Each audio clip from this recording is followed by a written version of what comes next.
ES की classes में आपका स्वागत है। आज देखेंगे क्लास 10th की हिंदी सब्जेक्ट के बारे में। देखिए, वैसे तो हिंदी का भी ब्लूप्रिंट जो पुराना था वही आना है, ये तो आपको पता है, लेकिन बहुत कुछ हिंदी के सिलेबस से हटाया गया है। तो इस वीडियो में हम ब्लूप्रिंट को कवर करेंगे और देखेंगे हिंदी से क्या क्या हटाया गया है। फिर इसके बाद देखेंगे इंपॉर्टेंट क्वेश्चन कौन कौन से आपके एग्ज़ाम पर आएंगे। ठीक है, तो सबसे पहले इंपॉर्टेंट क्वेश्चन में हम multiple choice question 30 question cover करेंगे। 30 में से 5 क्वेश्चन पक्का फिक्स है आपके एग्जाम में यहीं जाना है, इसके बाहर से नहीं आएगा। यदि कोई बच्चा चाहता है कि हम बाहर से किताब खरीदें सर, किताब से पढ़ें, तो यदि किसी को पढ़ना है तो बहुत अच्छी बात है, आप बाहर से पढ़ सकते हैं। और यदि नहीं पढ़ना तो आप वीडियो देख करके और अच्छे नंबर ला सकते हैं। आपका टारगेट होना चाहिए 95 प्लस मार्क्स। ठीक है, तो जब आपके सभी में 95 प्लस नंबर आएंगे तो परसेंटेज भी आपके 95 प्लस ही बनेंगे। तो चलिए समझ लेते हैं ब्लूप्रिंट क्या है। देखिए, यदि मैं ब्लूप्रिंट की बात करता हूं तो वर्ष 2020-21 का जो ब्लूप्रिंट है वो ओल्ड ब्लूप्रिंट के ही आधार पर है। ये अपडेटेड 9/3/2021 को किया गया है, लेकिन बार बार चेंजिंग ऐसा बदलाव आ रहा था, तो इस चक्कर में अब इसे फाइनली मान करके और वेबसाइट पर अपलोड कर दिया गया है।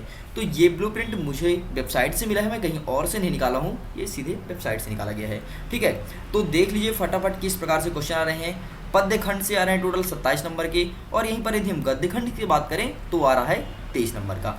1 नंबर के 5 क्वेश्चन यहाँ से आ रहे हैं और 5 क्वेश्चन यहाँ से आ रहे हैं। ठीक है, गद्य खंड से आ रहे हैं 2 नंबर के 5 क्वेश्चन, 4 नंबर के 3 क्वेश्चन, बाकी कुछ भी नहीं आ रहा है। यदि हम यहाँ पर गद्य खंड की बात करते हैं तो यहाँ से आ रहा है 2 नंबर के 3 क्वेश्चन, 4 नंबर के 3 क्वेश्चन, बाकी कुछ भी नहीं। और आपके साथ सहायक वाचन से आ रहा है 10 नंबर का, जो मल्टीपल चॉइस क्वेश्चन रहेंगे कुछ, और कुछ रहेंगे 2 और 3 नंबर के, मतलब 3 मल्टीपल चॉइस और 1 2 नंबर क्वेश्चन और 1 रहेगा 3 नंबर का। तो देखिए, सहायक वाचन से ना बहुत सरल ही क्वेश्चन पूछा जाएगा जो आप जानते हैं, जैसे योगा संबंधित हो गया, जिनको आप जानते हैं समझते हैं, सहायक वाचन से वही पूछा जाता है और कुछ भी नहीं। यदि हम भाषा बोध की बात करते हैं तो जो 4th नंबर पर है भाषा बोध, यहाँ से संधि विच्छेद समास ये सब जो होते हैं ना समास, तो आपको कुछ नहीं पढ़ना है, समास वगैरह थोड़ी पढ़ लेना है उसको, और एक शब्द के अनेक शब्द पढ़ लेना है और संधि पढ़ लेना है, हल्का मोटी मोटी नजर रखना बस। तो देखो 5 तो आपको मल्टीपल चॉइस में मिल जाएंगे, तो ये तो बन ही जाएंगे आपसे। ठीक है, 2 नंबर का और 3 नंबर का एक बहुत छोटे क्वेश्चन आते हैं, बहुत ही छोटे आते हैं। मैं बताऊंगा, अच्छे से समझाऊंगा आप लोग को कि किस प्रकार के क्वेश्चन आते हैं। ठीक है, यदि हम आगे चलते हैं तो काव्यबोध साइड देखते हैं, तो यहाँ पर आपको काव्य की परिभाषा पूछ सकता है, या फिर ये इसी पर तो आपका रस आता है, रस पूछ सकता है, अलंकार पूछ सकता है। और अलंकार में एक बहुत इंपॉर्टेंट अलंकार है अतिशयोक्ति अलंकार, ये लिखा हुआ है अतिशयोक्ति अलंकार, और मुझे उम्मीद है कि आपके एग्जाम में इस बार यही आना है अतिशयोक्ति अलंकार। लेकिन टेंशन मत लीजिए, जैसे ही मैं कवर करते जाऊँगा पूरे कई पार्ट में वीडियोस अपलोड करूँगा, एक पार्ट में पूरे हो नहीं पाएगा। ठीक है, तो अब मैं 10th क्लास का भी सीरीज़ ले आया हूँ, 9th का तो चल ही रहा है, तो 9th के बच्चे तो 9th को देखें और अच्छा एंजॉय करें, खूब पढ़िए। आपका टारगेट दिमाग में होना चाहिए कि 95 प्लस नंबर। ठीक है, देखिए काव्यबोध से आएगा टोटल 10 नंबर का, 5 नंबर के आपके एडजेक्टिव रहेंगे, मतलब मल्टीपल चॉइस क्वेश्चन, या फिर फिल इन द ब्लैंक्स, या फिर मैच द कॉलम, कुछ भी हो सकता है। ठीक है, 2 नंबर का 1 क्वेश्चन और 3 नंबर का 1 क्वेश्चन पूछा जाएगा। चलिए नीचे चलते हैं। 6वां नंबर अपठित बोध। अपठित को बोध का मतलब ये होता है अपठित गद्यांश, मतलब एक गद्यांश दिया रहेगा, उसको आपको पढ़ना है, ज़्यादा नहीं 3 से 4 लाइन का दिया रहता है गद्यांश, उसको आपको पढ़ना है, और पढ़ने के बाद क्वेश्चन का आंसर ढूंढ के लिखना है गद्यांश से ही। तो देखिए, ये तो कन्फर्म नहीं कहाँ से पूछता है, लेकिन ये कन्फर्म है कि बहुत सरल पूछता है, बच्चा कर लेता है। ठीक है, तो मतलब इस 5 में से 4 नंबर का एक गधा बच्चा भी कर सकता है। बात रही 1 नंबर का, गधे बच्चे नहीं कर पाते हैं, मतलब मैं किसी बच्चे को गधे नहीं कर रहा हूँ, मतलब आपको समझा रहा हूँ कि वो बच्चा भी जो कभी किताब नहीं खोलता वो 4 नंबर कर लेता है। अब रही बात 1 नंबर यहाँ कैसे लाएं, तो उसको मैं बताऊंगा कि 1 नंबर में कौन सा क्वेश्चन आएगा, ताकि आप उसे छोड़ के ना आए, 1 नंबर लेके आए। ठीक है, चलिए देखिए, एक चीज़ मैं आपको बता देता हूँ, जिस बच्चे के नंबर 95 या 90 प्लस आते हैं ना, उनका कारण क्या रहता है कि वो जो सभी बच्चे छोड़ के आते हैं उनको वो कवर करते हैं। अब जैसे आप समझ रहे होंगे कि सर ये तो 4 बन ही जाएगा, चलो 1 छोड़ के आते हैं, क्या क्या दिक्कत है। नहीं, दिक्कत बहुत कुछ है, एक नंबर ही पीछे करता है, एक नंबर से ही आपका परसेंटेज डाउन होगा। अब देखिए सिंपल समझ लीजिए, जैसे सभी 6 विषय हैं, 6 विषय में आपके सभी में 1 नंबर कम आए, तो मतलब 1% डाउन हो गया ना। यदि आपका यहाँ पे 90% बनना है तो फिर 89 बनेगा, समझ रहे हैं। तो 1% मायने रखता है, जो सभी बच्चे कर लेंगे वो तो आपको करना ही करना है, जो कोई नहीं कर पाए उसको करने का ट्राई करना है, और उसी में रहती बहादुरी, वही करते हैं जाके टॉप। ठीक है, तो टॉप करना बहुत आसान है, मैं आपके साथ हूँ, मैं पूरा सहयोग करूँगा। आगे देखिए 7 नंबर, पत्र लेखन। पत्र लेखन में से एक पत्र लिखने का आएगा, 5 नंबर का सिंपल से एक पत्र लिखने का आएगा। एक चीज़ मैं बता देता हूँ, पत्र लेखन कौन सा आएगा ये फिक्स नहीं है, ठीक है, लेकिन मैं ये चीज़ आपको जरूर समझा दूंगा कि पत्र लिखते कैसे हैं। पत्र लिखना जैसे ही मैं आपको बता दूंगा, कोई भी पत्र आ जाए, कहीं से भी आ जाए, आप पक्का 5/5 लेके आएंगे। मैं आपको ऐसा फॉर्मेट बताऊंगा, मतलब पत्र रटाऊंगा नहीं कि नहीं आप इसको रट लो मेरे भाई के साथ, ये नहीं, मैं आपको रटाऊंगा नहीं, मैं आपको लिखने का तरीका बताऊंगा कि बिना पढ़े पत्र लेखन में 5/5 कैसे लेके आए। ठीक है, देखिए जब हम लोग पढ़ते थे ना अपने टाइम पे, तो पत्र को कभी याद नहीं किए, हमेशा उसका फॉर्मेट देखते थे, अच्छा ये आएगा तो यहाँ पर ये लिखना है बस, और हमेशा 5/5 नंबर आते थे। ये नहीं, अब देखिए अभी तक आप लोग क्या करते हैं, रट के जाते हैं, रटने में लगे रहते हैं, चलो भाई की शादी के रट लें या फिर छुट्टी का रट लें, है ना, ये सब आप करते हैं, लेकिन रटना नहीं है। इस बार मैं समझा दूंगा आपको कि आ जाए ना, बाहर से आ जाए, अरे भाई फिर तो आप खुद सीना में ठोक के बोलोगे कि सर आ जाए बाहर से, कोई दिक्कत नहीं, मैं कर लूँगा। ठीक है, यदि 8 नंबर की बात करें तो निबंध लेखन। अच्छा, निबंध लेखन में 10 नंबर का आएगा, और 10 नंबर को इसको कुछ ऐसा डिवाइड किया है कि 7 नंबर का आपका निबंध और 3 नंबर का एक निबंध देगा, जिसमें आपको लिखना पड़ेगा रूपरेखा। ये लिखा हुआ है रूपरेखा, तो रूपरेखा कैसे लिखते हैं ये चीज़ तो मैं बता दूंगा आपको, ये तो आप मेरे ऊपर छोड़ दो। अब निबंध कैसे लिखते हैं ये चीज़ मैं बहुत अच्छे समझा दूंगा, मैं आपको ट्रिक बताऊंगा, ट्रिक कि निबंध लिखा कैसे जाता है। फिर तो चाहे वो विद्यार्थी जीवन के बारे में हो या फिर आपके विद्यालय के बारे में हो, बहुत अच्छे से आप लिख पाएंगे। तो इनका जो बड़े बड़े क्वेश्चन है जहाँ पर नंबर कटते हैं ना, उनका मैं फॉर्मेटिंग बताऊंगा आपको कि फॉर्मेटिंग कैसे करते हैं, क्योंकि 10th क्लास है, परसेंटेज अच्छे बनाने हैं। जो 9th के बच्चे हैं वो यदि नहीं पढ़ रहे तो आप उनका कंपटीशन मत कीजिए। 10th क्लास का बच्चा है तो भाई पढ़ना है, कसम खा लो। मैं भी स्टार्ट हो गया हूँ, अभी तक वीडियोस नहीं आ रहे थे, लगातार कमेंट्स आ रहे थे कि सर बताइए बताइए बताइए, तो ठीक है अब मैं आपके सामने प्रेजेंट हो गया हूँ। लगातार आपके प्री टेस्ट के पूरे वीडियोस दिलवाऊंगा, फिर एनुअल एग्जाम, मतलब 1 माह, जब तक आपका पेपर खत्म नहीं होता, 1 माह नहीं शायद 1.5 माह या 2 माह लग जाएगा, जितना भी लगे, तो मैं आपके साथ जुड़ा हूँ, आप मेरे साथ जुड़ जाइए। बस एक काम कर दीजिए, वीडियो को शेयर कर दीजिए, अपने सभी दोस्तों तक पहुँचा दीजिए, ताकि आपके साथ साथ उस गरीब बच्चे का भी हेल्प हो पाए जो कोई कारणवश कोचिंग संस्थान तक नहीं जा पाया। क्योंकि देखिए बहुत से बच्चे जो कोचिंग किए हैं वो तो बहुत अच्छे से कर पाते हैं पेपर, ठीक है, लेकिन फिर भी जो कोचिंग के यदि कुछ छूट रहा है, कुछ मेरे थ्रू मिल रहा है, एक्स्ट्रा मिल रहा है, या फिर आपके नॉलेज में और कुछ नॉलेज मिल रहा है, तो कोई बात नहीं, आप लीजिए, फ्री ज्ञान है, लेना चाहिए। ठीक है, ज्ञान तो वैसे कहीं से लेना चाहिए, सभी कहते हैं, आप खुद सुने होंगे, और आप खुद कभी कभी बैठा के ज्ञान बांटते होंगे लोग आपको। चलिए खैर, ये तो हटाइए, चलिए अब हम काम की बात करते हैं। देखिए अब ये देखते हैं सिलेबस से हटाया क्या क्या गया है। हटाया क्या गया है मतलब ये मुझे नहीं देखना है, मुझे पढ़ना कौन कौन सा पार्ट है वही देखना है। तो आप निकाल लीजिए अपना बुक, टिक करते जाइए कि कौन कौन सा पार्ट पढ़ना है, वही पार्ट पढ़ना है, और उसी को अच्छे से तैयारी कीजिएगा। तैयारी मैं करवाऊंगा, आप खुद घर में थोड़ी मेहनत करना, थोड़ी मैं करूँगा, थोड़ी आप करना, गागर में सागर भर जाएगा, अच्छे नंबर बन जाएंगे। ठीक है, चलिए देख लेते हैं। ये देखिए, ये रहा पूरा नीचे आपका एक टेबल जिसमें से क्या क्या पढ़ना है। चलिए तो पहले पद्य खंड की बात कर लेते हैं। ठीक है, इस पर दिया है पद्य खंड और गद्य खंड, 2 चीज़ दिया है, लेकिन इसके पहले थोड़ी सी मैं आपसे बात करना चाहता हूँ। देखिए पद्य और गद्य से क्या पढ़ना है ये तो आपके सामने मैं प्रेजेंट कर रहा हूँ। अब सहायक वाचन से क्या पढ़ना है, 10 नंबर का वहाँ से सवाल आना है, और 10 में से आपको 10 में 10 लेके आना है, तब जा करके कितना बनेगा 95+। देखो 95 में क्यों कहता हूँ, तो देखो हर एक चीज़ 100% नहीं हो सकता, आप थोड़ी सी भी गलत किए ना तो क्या होगा कि कोई कहीं ना कहीं वो नंबर काट लेंगे। जब कोई बच्चा टॉप करने को मिस जाता है ना, तो उसकी कॉपी ना 3 से 4 बार चेक की जाती है। जब भी कोई बच्चा 90+ मतलब आने लगते हैं उसके मार्क्स, तो 3 से 4 बार चेक करते हैं कि नंबर कहाँ काटा जाए, एक शब्द भी आप गलत लिखते हैं तो नंबर कटते हैं। तो जो टॉपर बनते हैं उनके लिए कठिन हो जाता है, और जो टॉप करना चाहते हैं वो तो भाई लग जाएं, और जो नहीं चाहते वो लग जाएं, क्योंकि कर सकते हैं। यू कैन डू इट, मुझे पता है, मैं आपके साथ हूँ तो आप कर सकते हैं। ठीक है, चलिए देख लेते हैं क्या क्या पढ़ना है गद्य और पद्य से। सहायक वाचन से क्या पढ़ना है ये मैं पूरा बताऊंगा, आप पूरे वीडियो को देखना। इस वीडियो में तो नहीं बता पाएंगे क्योंकि वीडियो बहुत लॉन्ग हो जाएगा, शॉर्ट वीडियो में निपटाते हैं फिर आगे देखेंगे।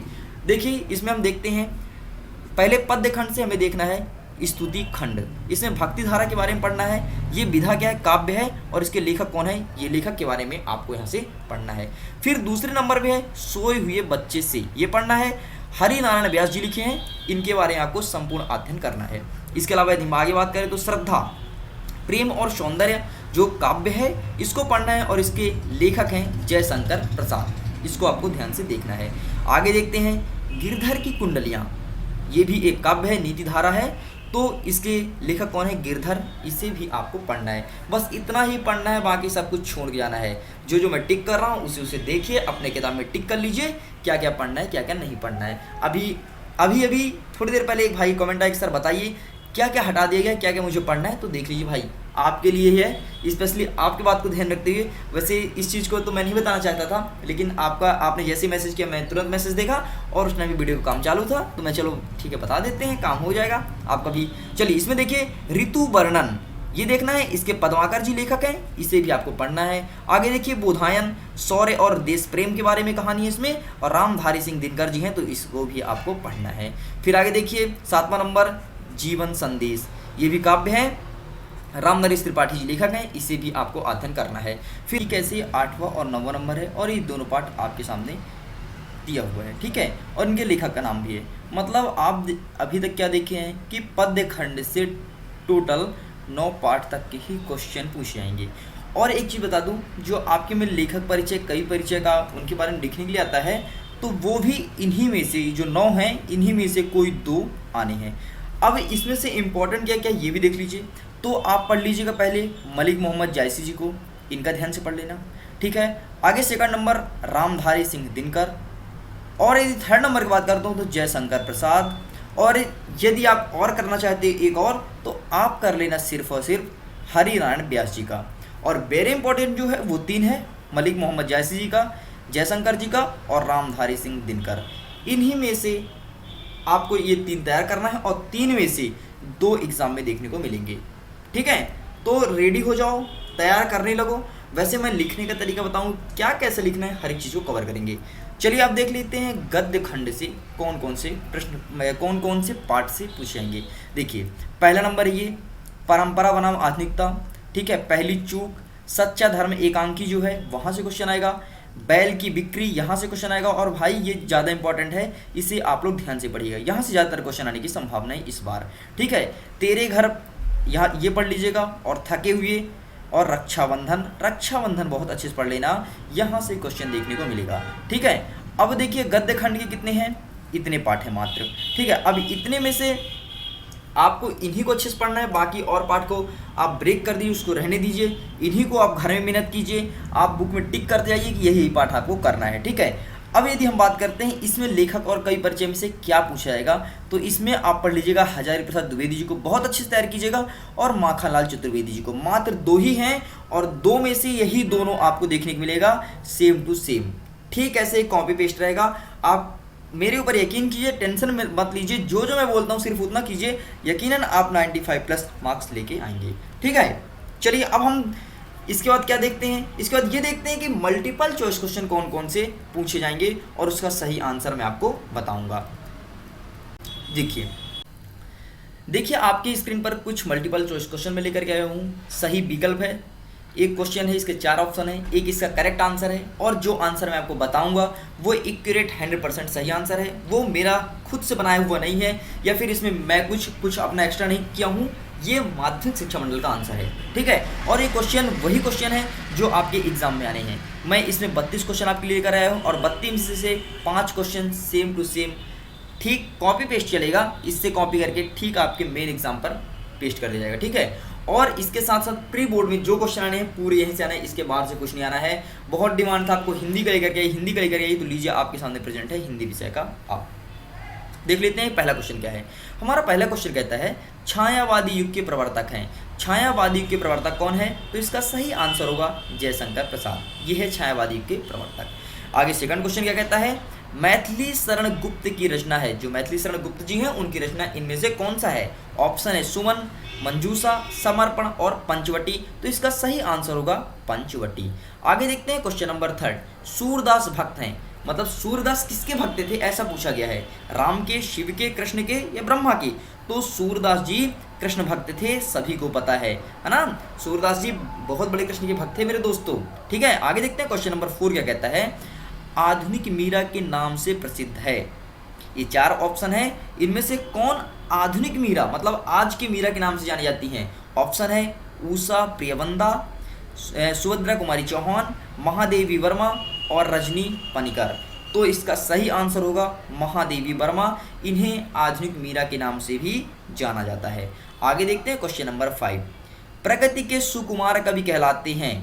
प्रकृति के सुकुमार कवि किसे कहते हैं? तो ये है इसका सही ऑप्शन पंत, मतलब सुमित्रानंदन पंत को प्रकृति का सुकुमार कवि कहा जाता है। ठीक है, तो आप पूरा नाम याद रखना, सुमित्रानंदन पंत। आगे देखते हैं क्वेश्चन नंबर 6 क्या कहता है? सूरदास के पदों की भाषा है। मतलब ये कह रहा है कि जब सूरदास जी लिखते थे तो किस भाषा में लिखते थे। तो देखो इसका ना आपको मैं बहुत अच्छा तरीका बता रहा हूँ। सूरदास किसके भक्त थे? तो सूरदास जी कृष्ण भगवान के भक्त थे। ठीक है, अच्छा कृष्ण भगवान के तो भक्त थे। कृष्ण भगवान बिलोंग कहाँ से करते थे? तो वो मथुरा से बिलोंग करते थे। मथुरा क्या है ना कृष्ण भगवान, मथुरा वृंदावन। अच्छा मथुरा वृंदावन तो हो गया। तो यहाँ की भाषा कौन सी बोली जाती थी? तो यहाँ हमेशा ब्रज भाषा बोली जाती थी। तो सूरदास पदों की भाषा थी हमेशा ब्रज। तो इसका सही आंसर क्या होगा? ब्रज। ठीक है, आगे देखते हैं क्वेश्चन नंबर 7 क्या कहता है? कवि ने बादलों को कहाँ घिरते देखा है। ये पाठ के बीच से पूछा गया कहानी से। तो कवि ने बादलों को अमल धावलगिरी पर्वत पर घिरते हुए देखा है। आगे देखते हैं क्वेश्चन नंबर 8 क्या कहता है? सूर्य सागर के रचयिता कौन है? देखो बहुत अच्छा है, तो आप इसे दिमाग भी लगा सकते हैं। क्या मीराबाई हो सकती हैं? नहीं। तुलसीदास जी हो सकते हैं क्या? नहीं। सूरदास जी हो सकते हैं क्या? हाँ सूरदास ही है मेरे दोस्तों। सूर्य सागर नाम से स्पष्ट है, आगे क्या लिखा है? सूर। तो इनके नाम की भी आगे क्या है? सूर। तो सूर सागर सूरदास जी। ठीक है, ध्यान रखना और कुछ मत लगाना, ध्यान से देख लो। इनके रचना के आगे क्या लगा है? सूर। तो यहाँ भी क्या है? सूर। तो सूर सागर सूरदास जी लिखे हैं। ठीक है, आगे देखते हैं क्वेश्चन नंबर 9। पथ की पहचान कविता के रचनाकार हैं। पथ की पहचान जो कविता है उसके रचनाकार इनमें से कौन सा है? ऑप्शन है रामधारी सिंह दिनकर, जयशंकर प्रसाद, राम नरेश त्रिपाठी या हरिवंश राय बच्चन। तो इसका सही आंसर होगा हरिवंश राय बच्चन। अच्छा थोड़ी इनके बारे में जान लेते हैं। हरिवंश राय बच्चन कौन थे? आप एक्टर हीरो अभिनेता अमिताभ बच्चन का नाम तो जरूर सुना होगा। तो अमिताभ बच्चन के पिताजी का नाम था हरिवंश राय बच्चन। और हरिवंश राय बच्चन फिल्मी दुनिया से नहीं जुड़े हुए थे, ये एक लेखक और कवि थे। बहुत अच्छी अच्छी कहानी लिखते थे। इनका मधुशाला सबसे अच्छा फेमस है, आप पढ़िएगा कभी मौका मिले तो मधुशाला। ठीक है, बहुत अच्छी बातें लिखा है इसमें मधुशाला में। ठीक है, इसके अलावा फिर इन्होंने अपने बच्चे को पढ़ाया लिखा है, तो उनका ज़्यादा अमिताभ बच्चन का पढ़ने का मन नहीं था, उन्होंने फिर फिल्मी दुनिया में आ गए हैं। तो हरिवंश राय बच्चन उनके पिताजी थे। आगे देखते हैं क्वेश्चन नंबर 10। बूढ़े किसान ने राष्ट्रपति को उपहार में भेंट किया। जो बूढ़ा किसान था वो राष्ट्रपति को उपहार में क्या दिया था? किसान के पास क्या था? फल था, मिठाई, रुपए या शहद। तो किसान के पास ज़्यादातर इनमें से कोई भी चीज़ नहीं उपलब्ध हो पाती, क्योंकि किसान बेचारा हमेशा खेत में मेहनत करता है और जो भी अन्न उगाता है तो उसे भी सरकार के पास बेचने आता है। तो सरकार भी उसमें बहुत कुछ, अब आप तो देख रहे हैं ना, बहुत कुछ आंदोलन चल रहा है दिल्ली में। तो किसान के पास हमेशा शहद जो देसी चीज़ है वही अवेलेबल रहता है। तो किसान ने राष्ट्रपति जी को शहद दिया था। वो शहद को सबसे अच्छा मीठा समझा कि बाकी इससे मीठा कुछ हो नहीं सकता, उसके लिए भी सबसे बेस्ट रहा, इसलिए शहद उसने दिया था। ठीक है, आगे देखते हैं क्वेश्चन नंबर 11।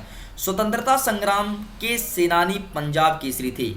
मतलब ये पूछा गया है कि जो स्वतंत्रता संग्राम सेनानी थे 1857 के टाइम पंजाब केसरी नाम से किसे जाना जाता था? तो इसका सही आंसर होगा लाला लाजपत राय। लाला लाजपत राय को हमेशा पंजाब केसरी के नाम से जाना जाता था। आगे देखते हैं क्वेश्चन नंबर 12 क्या कहता है? लोक संस्कृति का जन्म हुआ। लोक संस्कृति का मतलब होता है जो लोगों में प्रचलित होती है कल्चर, संस्कृति। तो इसका जन्म कहाँ से हुआ है? तो हमेशा संस्कृति गांव से ही निकल के आती है। ठीक है, जैसे एक छोटा सा एग्जाम्पल देता हूँ, समझने का प्रयास कीजिएगा, कोई मेरे बात को अन्यथा मत लीजिएगा। ठीक है, सिर्फ इसको मैं समझाने के लिए आपको एग्जाम्पल दे रहा हूँ। देखिए जैसे एक शहर हो गया और एक गाँव हो गया। ठीक है, आजकल यदि मैं शहर की कल्चर की बात करूँ तो आप देखते हैं कि शहर के लोग हमारे देश विदेश के लोगों को देख करके और वहाँ जैसे प्रतिस्पर्धा करने के लिए प्रयास करते हैं, कल्चर ही बदलते हैं। मतलब जैसे मैं आपको बता दूँ, वो किसी अदर कास्ट में भी मैरिज करने के लिए रेडी हो जाते हैं, क्योंकि वो विदेशों से कल्चर अपनाते हैं। लेकिन अभी हमारे जो गाँव की संस्कृति है, तो संस्कृति को गाँव के लोग ही बचा के रखे हैं। आपको एक चीज़ मैं बता दूँ कि 75% लगभग आज भी भारत देश के लोग ग्रामीण में निवास करते हैं, और यही 75% लोग हमारी संस्कृति बचा के रखे हैं। जैसे अपने बड़ों के सामने बहुत अच्छे से पेश आना, बहुत अच्छे से बात करना, है ना, उनको बहुत सेवा करना, ये गांव की ही संस्कृति है। शहर के लोग ऐसा कुछ नहीं करते हैं, बहुत कम आपको एक दो अफराद मिलेंगे कि जो ऐसा काम करे, अन्यथा गांव के लोग ही संस्कृति को बचा करके रखे हैं अभी तक। अगर जिस दिन गांव के लोग यदि संस्कृति पर काम ना करें, संस्कृति को नहीं बचाएं, उस दिन आप देखिएगा आपका भारत देश भारत नहीं रहेगा, पूरा चेंज होएगा और पूरा ब्रिटेन जैसे हो जाएगा यहाँ पर भी। ठीक है, आगे देखते हैं क्वेश्चन नंबर 13। क्वेश्चन नंबर हमारा 13 क्या कहता है, देवगढ़ रियासत के दीवान पद के प्रत्याशी ने खेल खेला। देवगढ़ के रियासत के दीवान के प्रत्याशी जो थे उसने कौन सा खेल खेला था? तो इसका सही ऑप्शन होगा, क्या बता सकते हैं मुझे? चलिए ठीक है, फिर भी तर्क लगाइए, मैं तो आंसर कर दूंगा तो फिर आप दिमाग नहीं चलाएंगे। देखिए, क्या प्राचीन काल में वॉलीबॉल का खेल खेला जाता था? नहीं। शतरंज का? नहीं। फुटबॉल का? नहीं। लेकिन हॉकी, हाँ भाई मेरे भाई, हॉकी प्राचीन काल से खेला जाता था। एक चीज आप मुझे बताइएगा, भारत देश का राष्ट्रीय खेल कौन सा है? अब आप बोलेंगे सर ये कैसा क्वेश्चन पूछे हैं? ये भाई बाकी बहुत अच्छा क्वेश्चन है, आप इसका आंसर कमेंट बॉक्स में लिख करके जरूर मुझे बताइएगा। ठीक है, फिर क्यों है ये मैं बताऊंगा। वैसे एक चीज मैं बता देता हूं अभी आपको, चलिए, कि भारत देश का कोई राष्ट्रीय खेल नहीं है, कोई भी खेल राष्ट्रीय खेल नहीं है। ठीक है, लेकिन आप क्या जानते हैं, क्या गवर्नमेंट मानती है, वो आप मुझे बताइए कमेंट बॉक्स में लिख करके। अगले वीडियो में आप मुझे बताइएगा, मुझे ध्यान रहेगा तो मैं जरूर बताऊंगा कि क्यों राष्ट्रीय खेल हॉकी जो है उसे राष्ट्रीय खेल नहीं दर्जा नहीं दिया गया है, क्या कैसा। ठीक, चलिए आगे चलते हैं, बात करते हैं क्वेश्चन नंबर 14। उपन्यास सम्राट हैं। एक मैं क्लास 9 का वीडियो अपलोड किया था, उसमें बहुत अच्छे से बताया था इसका आंसर कि उपन्यास सम्राट किसे कहा जाते हैं। हमेशा उपन्यास सम्राट मुंशी प्रेमचंद्र जी को ही कहा जाते हैं, और ये बहुत अच्छा उपन्यास लिखते थे मुंशी प्रेमचंद्र जी। ठीक है, आगे देखते हैं क्वेश्चन नंबर 15 क्या कहता है। सुश्रुत के चिकित्सा ग्रंथ का नाम क्या था? सुश्रुत जो थे चिकित्सक थे, उनके चिकित्सा ग्रंथ का क्या नाम था? तो ऑप्शन है चिकित्सा संहिता, चरम संहिता, सुश्रुत संहिता और स्वास्थ्य संहिता। एक बात है, इनका नाम ही क्या है? सुश्रुत है। तो ये जो अपना ग्रंथ लिखेंगे वो अपने नाम से ही लिखेंगे ना, इसका सही ऑप्शन क्या होगा? सुश्रुत संहिता। ठीक है, ध्यान रखिएगा। देखिए, ऐसे ही मैं आपको ट्रिक से पढ़ा दूंगा ताकि आपको रटना भी ना पड़े और याद भी हो जाए और लंबे समय तक याद रहे। आगे देखते हैं क्वेश्चन नंबर 16 क्या कहता है। स्वामी विवेकानंद से मार्गरेट की पहली भेंट हुई थी। ठीक है, तो किससे भेंट हुई थी स्वामी विवेकानंद से, ये पूछा गया है। तो इसका सही ऑप्शन होगा इंग्लैंड, मतलब आ नंबर इज करेक्ट आंसर। आगे देखते हैं नेक्स्ट क्वेश्चन, क्वेश्चन नंबर 17। हमारा क्वेश्चन नंबर 17 क्या कहता है, भगिनी निवेदिता पर लिखा गया संस्मरण के लेखक कौन है? भगिनी निवेदिता पर जो संस्मरण लिखा गया है उसके लेखक का नाम पूछा गया है। तो इसका लेखक का नाम है, सही है, प्रवाजिका। प्रवाजिका इज करेक्ट आंसर। प्रवाजिका आत्म प्राणा पूरा नाम है, ये भगिनी निवेदिता पर लिखा गया संस्मरण है। आगे देखते हैं क्वेश्चन नंबर 18 क्या कहता है। हवा से भी तेज चलने वाला कौन है? बताइए ऐसा कौन चीज है जो हवा से तेज चला जाए? तो क्या तितली हो सकती है, क्या मन हो सकता है, क्या मस्तिष्क या मक्खी? इसका सही आंसर होगा मन। मन भाई हवा से भी तेज चलता है। जैसे मैं भी आपको एक ट्रीजर दिखा रहा हूँ, जैसे मैं जो चीज़ बोलूँगा ना, देखिएगा तुरंत आपका मन वहाँ चला जाएगा। रेलवे स्टेशन चला गया, रेलवे स्टेशन, बस स्टैंड चला गया ना, चाय के ठेले में चला गया ना, आप जिसको जो जानते हैं वहाँ पर आपका मन चला गया, स्कूल रूम में चला गया ना, आपका फेवरेट टीचर, आपका बेस्ट फ्रेंड चला गया ना मन, पड़ोसी के घर चला गया ना मन। देखिए, हवा से भी तेज चलने वाला चीज़ क्या है? मन है। आगे देखते हैं क्वेश्चन नंबर 19। श्रृंगार रस का स्थायी भाव क्या है? तो श्रृंगार रस का स्थायी भाव रति है। ठीक है, रौद्र किसका है? क्रोध का रौद्र है, निर्वेद शांत का है और अद्भुत विस्मय का है। एक काम कीजिए, आप श्रृंगार रस को पूरे को अच्छे से याद कर लीजिए। यदि आपको अच्छे से याद करने की कोई ट्रिक नहीं है या फिर आइडिया नहीं है तो आप मुझे बताइए कमेंट बॉक्स में लिख करके, मैं इसका एक अलग से वीडियो बना दूंगा, पूरे श्रृंगार रस को कवर कर दूंगा। और श्रृंगार रस से इस बार आपको 3 नंबर क्वेश्चन आना, मतलब एक पूरा आप श्रृंगार रस पढ़ लेंगे तो आपका 3 नंबर पूरा सही हो जाएगा। यदि आपको पता नहीं होगा इसके बारे में तो आप मुझे बताइए जरूर, मैं बना दूंगा एक नया वीडियो श्रृंगार, पूरा रस में ही रहे, पूरा रस के ऊपर रहेगा, पूरे उस पर रस पढ़ा दूंगा बहुत अच्छे से और बहुत अच्छा एग्जाम्पल, और एग्जाम्पल भी हटा दूंगा तुरंत का तुरंत। आगे देखते हैं क्वेश्चन नंबर 20 क्या कहता है। गीता में परम का अर्थ है, ऑप्शन है बड़ा, अन्य, परमात्मा या विशाल। तो इसका सही आंसर होगा परमात्मा। परम मतलब होता है। आगे देखते हैं क्वेश्चन नंबर 21। जो दूसरे का उपकार मानता हो उसको एक शब्द में क्या बोलते हैं? ऑप्शन है कृतज्ञ, उदार, निष्ठुर या कृतज्ञ। तो इसका सही आंसर होगा कृतज्ञ इज करेक्ट आंसर। ठीक है, आगे चलते हैं क्वेश्चन नंबर 22। सर्वाधिक लोकप्रिय महाकाव्य कौन सा है? देखिए, एक होता है महाकाव्य और एक होता है खंड काव्य। ठीक है, अच्छा महाकाव्य और खंड काव्य किसे कहते हैं समझा देता हूँ, आप बहुत अच्छे समझ जाएंगे। कोई भी आप ग्रंथ देखिए या फिर कोई भी किताब देखिए जो छोटे छोटे पार्टों में बटा हो, कम कम हो, उसे आप बोलेंगे खंड काव्य। खंड का मतलब क्या होता है? खंड करना, मतलब तोड़ना। और महाकाव्य जो एक साथ बहुत मोटा हो, जैसे रामचरितमानस आप सभी घर में होगा, देखे होंगे, बहुत मोटा रामचरितमानस। तो रामचरितमानस ही एक लोकप्रिय महाकाव्य है, इसे सब पसंद करते हैं, सभी के घर में लगभग 1 से 2 रामचरितमानस अवेलेबल होगा। आगे देखते हैं क्वेश्चन नंबर 23 क्या कहता है। सब कुछ जानने वाले को कहते हैं, जो सब कुछ जानता है उसे हम क्या कहते हैं? तो इसका सही आंसर होगा सर्वज्ञ। सर्वज्ञ मतलब होता है सब कुछ जानना। जैसे यदि कोई सब कुछ जानता है तो आप अपने क्लास में बोलते हैं ना, भाई ये तो मेरा दोस्त सर्वज्ञ निकला यार, है ना। या फिर आप सब जानते हैं तो आपको लोग बोलेंगे सर्वज्ञ निकला। आगे देखिए, चौराहा का समास है। चौराहा, चौराहा को तो पहले आप विग्रह कीजिए, तो 4 राहों का समूह इसे कहते हैं चौराहा। अब 4 राहों का समूह द्वंद्व, तत्पुरुष, दिगु या अव्ययी भाव, तो इसका सही ऑप्शन होगा दिगु समास। 4 राहों का समूह अर्थात दिगु समास। आगे देखते हैं क्वेश्चन नंबर 25। हिमालय की झीलों में कभी नागार्जुन ने तैरते हुए देखा। हिमालय की झील होती है, मतलब ऐसी झील जो हिमालय पर्वत से निकलती है, तो नागार्जुन ने क्या तैरते हुए देखा था भाई? ऑप्शन है मछली को, सेकंड ऑप्शन बकरी, हंस या मेंढक। सही ऑप्शन, सही आंसर होगा इसका हंसु को। आगे देखते हैं क्वेश्चन नंबर 26। माता पिता में समास है। माता पिता के जब आप समास विग्रह करेंगे तो माता और पिता होगा, और यदि मैं संस्कृत की बात करूं तो माता चा पिता चा। तो इसका सही आंसर क्या होगा? माता और पिता। हम लोग हिंदी पढ़ रहे हैं ना, तो संस्कृत में ना हिंदी पढ़ रहे हैं, तो माता और पिता, और जहां भी और या व जैसे शब्द आए वहां पर हमेशा होता है द्वंद्व समास। तो इसका सही आंसर क्या होगा? द्वंद्व इज करेक्ट आंसर। आगे चलते हैं, क्वेश्चन नंबर देखते हैं 27। चौपाई छंद में मात्राएं होती है। चौपाई में कितनी मात्राएं होती है ये पूछा गया है।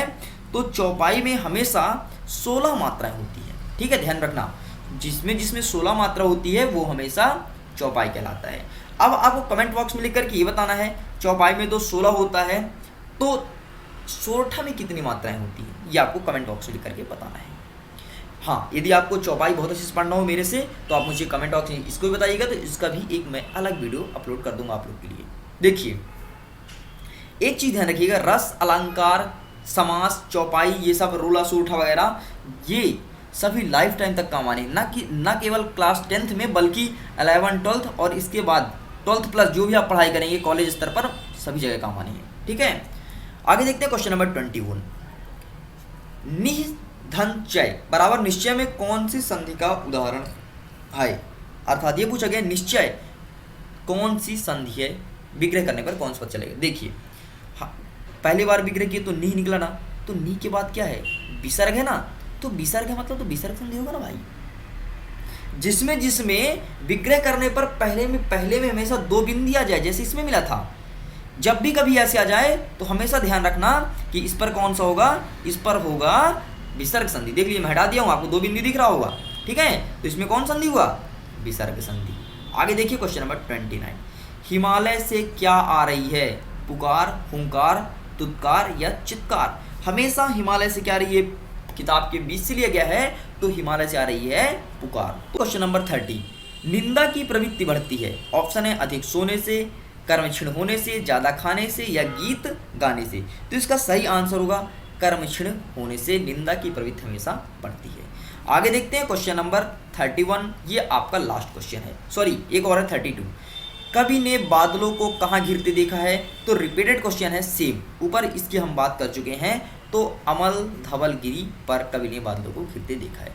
लास्ट क्वेश्चन है क्वेश्चन नंबर 32।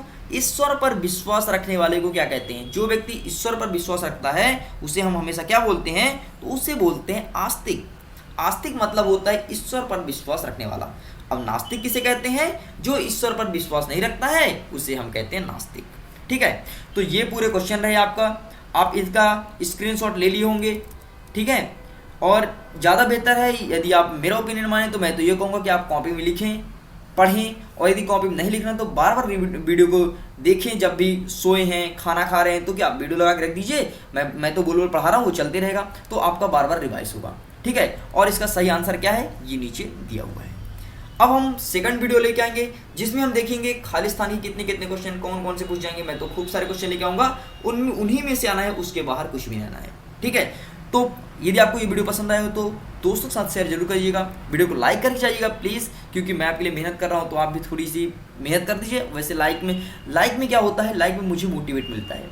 लाइक्स देखते हैं, जब भी हम कभी देखते हैं तो लगता है चलो यार भाई लाइक्स आ रहे हैं, मतलब लोग पसंद कर रहे हैं सीरीज़ को। ठीक है, तो मिलते हैं नेक्स्ट वीडियो पर और देखेंगे अब आगे का। अभी के लिए bye and thank you very much.